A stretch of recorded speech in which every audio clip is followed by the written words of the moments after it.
আমরা এখন প্রতিজ্ঞা করে নিয়েছি, সব শুনবো, শিখব, কিছু গুরু দক্ষিণা দেব না, গুরুকে দেব না। এটা কলির শেষ, গুরুকে দিতে ইচ্ছা করবে না।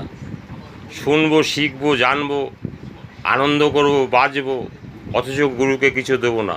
গুরু কী চায়? রামকৃষ্ণদেব বিবেকানন্দকে বলছে, ওরে লরেন, বড়নগর থেকে আসার সময় ওই যে বিচলি ঘাট আছে, ওখান থেকে একটা বিচলি নিয়ে আসিস আমার জন্য।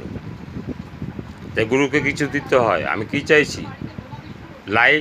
লাইক চাইছি, সাবস্ক্রাইব চাইছি, এইটুকু দিতে আপনাদের একটু বিচলির মতো লাইক সাবস্ক্রাইব করতে পারছেন না, অথচ আমাকে ভালোবাসেন। এটা হয়, ওই মুখে মুখে ভালোবাসা হয় না, প্রমাণ দিতে হয়। ভূত ছাড়লে পর প্রমাণ দেয়, দাঁতে করে কলসি নিয়ে যায়, নিয়ে গিয়ে গাছের ডাল ভেঙে চলে যায়, ভূত চলে গেল। তা আপনি যে ভালোবাসেন তার প্রমাণটা কোথায়? লাইক সাবস্ক্রাইব শেয়ার এগুলো না করলে ভালোবাসার প্রমাণ হয় না।